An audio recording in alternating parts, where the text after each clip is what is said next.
Hi everyone, Assalamu alaikum. Welcome to my channel and welcome to my new blog. আশা করি সবাই ভালো আছেন।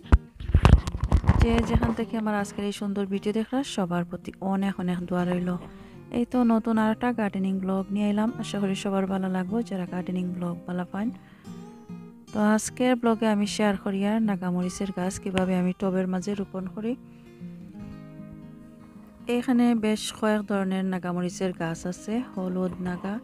হলুদ দুই ধরনের নাগা আছে, কালা নাগা আছে। তো এই গাছগুলা খুব সুন্দর পাতা আসিল করের ভিতরে যে সময় আসিল প্রায় 2 সপ্তাহ ওইজার আমি এই গাছগুলা গার্ডেনের মাঝে এমনিতেই রাখি দিছি। তো গার্ডেনের রোদের মাঝে আমি রাখছিলাম। তো দেখতে পারা কিতা অবস্থা ওর, এই যে ছোটো ছোটো গ্লাসের মাঝে। তো ঝড় বৃষ্টি সব সময় আছে, কোনো সময় দেখা যায় একটু রোদ বেশি হয়, রোদ বেশি হইলে পাতা এই যে সাদা কালার হয়ে যায়, পাতা জ্বলিয়া এরকম হয়ে যায় বেশি রোদ যদি থাকে, আর এই যে হলুদ কালার হয়ে যায়। তো কোনো সমস্যা নাই, এই গাছগুলো এখনও বাঁচিয়ে আছে। তো যাই হোক, আমার আসলে এতটা টাইম পাই না গাছগুলা রোপণ করার। তো আজকে ভাবছি এই গাছগুলা টবের মাঝে দিয়া দিব। আর এখন মে মাসের একেবারে শেষের দিক, ঝড় বৃষ্টি সবসময় আছে। লাস্টের সপ্তাহে খুব বেশি বৃষ্টি হয়েছে, গতকালকে রাত্রেও খুব বেশি বৃষ্টি হয়েছে। আজকে দেখা যায় একটু একটু রোদ আছে, অনেক ঠান্ডা লাগে। তো যাই হোক, আজকের এই গাছগুলা আমি টবের মাঝে কিভাবে রোপণ করি আর কিতা কিতা মাটি ইউজ করি এগুলো শেয়ার করব। নাগামরিচের গাছ লাগাইবার লাগি এই যে দেখতে পারা কয়েকটা পট আনছি, কন্টেইনার আনছি এগুলা। তো এইখানের মাঝে পুরাতন মাটি আমি দিয়া দিছি, লাস্ট ইয়ার ইউজ করছিলাম টবের মাঝে। তো এই মাটিগুলা আমি আসলে টব থেকেই বাইর করিয়া শুকাইয়া রাখছি এগুলা। তো গতকালকে বৃষ্টি হয়েছে, বৃষ্টির কারণে আবার বীজ হয়ে গেছে। আজকে আবার এই মাটিগুলা আস্তে আস্তে সবগুলা টবের মাঝে রাখছি, যতটা আমার দরকার মনে হয় অতটা আমি রাখছি। তো এই পুরাতন মাটির মাঝে আমি আরও কিছু জিনিস অ্যাড করব, মাটিগুলা নতুন করিয়া নেওয়ার লাগে আরও কিছু জিনিস অ্যাড করিয়া। এই ফটের মাঝে আমি কিছু মাল্টিপারপাস কম্পোস্ট অ্যাড করব এখন। আর এই মাল্টিপারপাস কম্পোস্ট আমি উইক্স থেকে আনছি, এগুলা আমি এখন দিয়া দিব।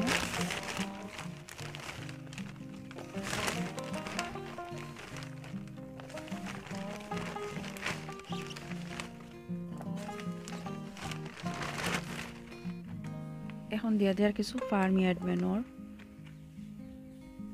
কিছু অ্যাপসম সল্ট, আর কিতা কিতা দেন মরিচ গাছ লাগাইতে সবাই কম বেশি জানোই। তো আজকে আমি এই ভিডিওটা শেয়ার করি, আর কারণ আজকে গাছগুলো লাগাই তো ভাবলাম সবার সাথে শেয়ার করিলাই। তো এখানের মাঝে আমি কিছু বন মিল দিয়া দিলাম, কিছু চিকেন ম্যানুর দিয়া দিলাম, অল্প অল্প দিয়া দিছি, বেশি দিলে দেখা যাইব যে গাছগুলা নষ্ট হয়ে যায়। বড় হইলে তো দিতাম পারমো আরবার বেশি করিয়া। এখন কিছু চায়ের পাতা দিয়ার, এগুলা চা খাওয়ার পরে যে পাতা আমরা ফালাই দিই নর্মালি, এগুলো আমি শুকিয়ে রাখছিলাম, দইয়া শুকিয়ে রাখছিলাম। এখানে কিছু এগশেল দিয়া দিয়ার, এগুলো শুকনা এগশেল ছোটো করে ভাঙ্গিয়া দিয়ার।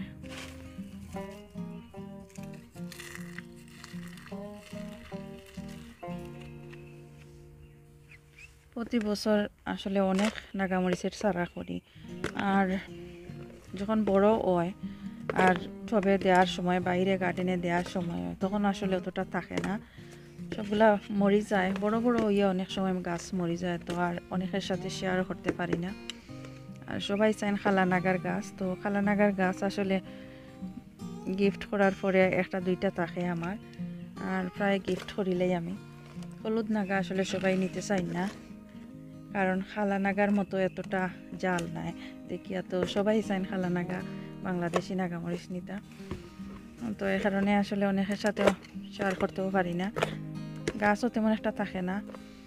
প্রথমে ভাবি যে অনেকগুলা গাছ আছে, আর যখন রোপণ করার সময় গাছ গার্ডেনে দেওয়ার সময় হয় তখন আসলে অতটা থাকেও না, সবগুলা নষ্ট হয়ে যায়। কোনো সময় দেখা যায় একটু ঠান্ডা বেশি, কোনো সময় একটু পানি বেশি হয়ে যায়, এই কারণে এমনিতেই কত সময় গাছ মরে যায়। ভালো করে আমি মিক্স করিয়া নিলাম। এই যে হলুদ নাগার গাছ, ইজিলি এই গাছগুলো বড় হয়ে যায়, দ্রুত বড় হয়ে যায়।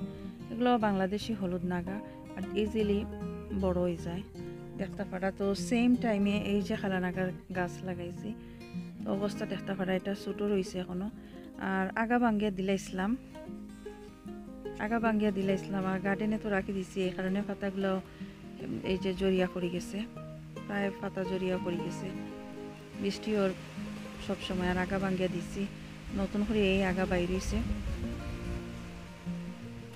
তো এখন আমি এই যে হলুদ নাগা আর এই যে নাগামরিচ চারা, আমি নাগামরিচের চারা এখন রোপণ করে, এগুলো লাস্ট ইয়ার আমার গার্ডেনে হলুদ নাগা হয়েছিল। তো কিছু বীজ রাখছিলাম, বীজটাকে আমি চারা করছি। তো এই চারা, এই যেগুলা লাস্ট ইয়ারে আমার গার্ডেনের বীজের চারা। তো এই গাছ আমি এখানে দিয়ার মাঝখানে একটু গর্ত করে নিয়ে বিসমিল্লাহ দেওয়ার পরে একটু মাটি দিয়ার সাইডে থাকি, নিচের দিকে একটু চাপ দিয়া দিলে ভালো হয়, গাছ সুজো হইয়া থাকে। এই তো একটা গাছ রোপণ করলাম, আর এখানের মাঝে নামও লিখে রাখমু কোন ধরনের মরিচ আমি দিয়া দিলাম। অনেক সময় দেখা যায় যে আমি বুঝতেও পারি না কোনটা খালা নাগা কোনটা হলুদ নাগা, দৌড় যেগুলা মরিচ পাকার পরে তো বোঝা যায় কোনটা হলুদ নাগা কোনটা কালা নাগা।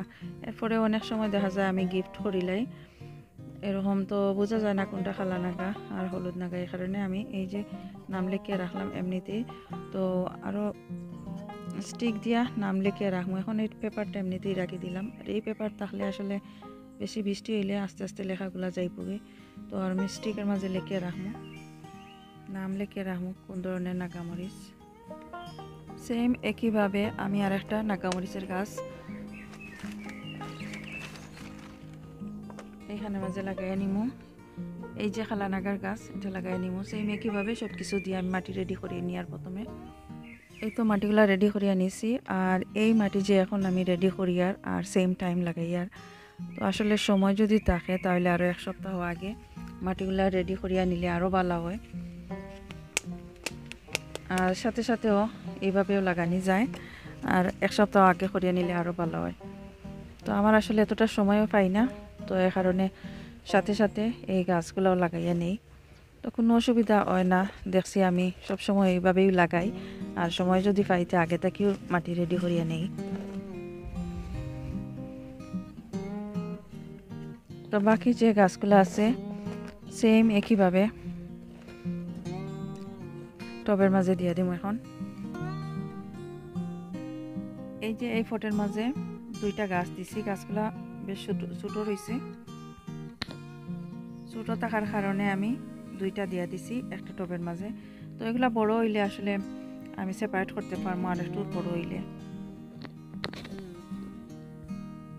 আর এই যে দেখতে পারা আরও মরিচের গাছ আমি লাগাইছি।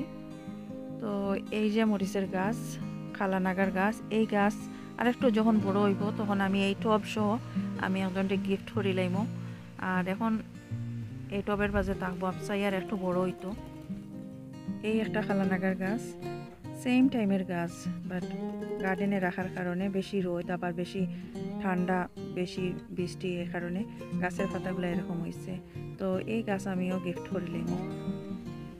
এই যে নতুন করে পাতাও আবার বাড়র, পুরাতন যে পাতাগুলো নষ্ট হয়ে যার নতুন করে আবার পাতাও বাড়র। তো এই গাছ আমি গিফট করে লাইমো। আর ঘরের ভিতরে আরেকটা খালা নাগার গাছ আছে গিফট করার লাগে। তো আসলে সব খালা নাগার গাছ আমি গিফট করিলে আর একটা দুইটা আমার থাকবো।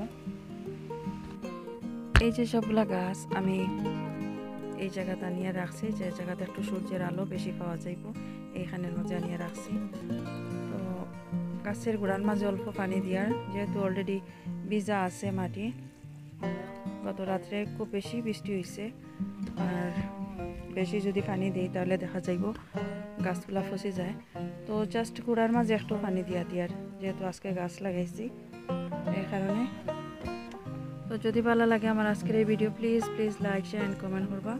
যারা অলরেডি সাবস্ক্রাইব করছেন থ্যাংক ইউ সো মাচ। নতুন যারা আছেন সাবস্ক্রাইব করি আমার চ্যানেলের পাশে থাকবা। ভালো থাকো সবাই, এখানেই বিদায় নিচ্ছি, আল্লাহ হাফেজ।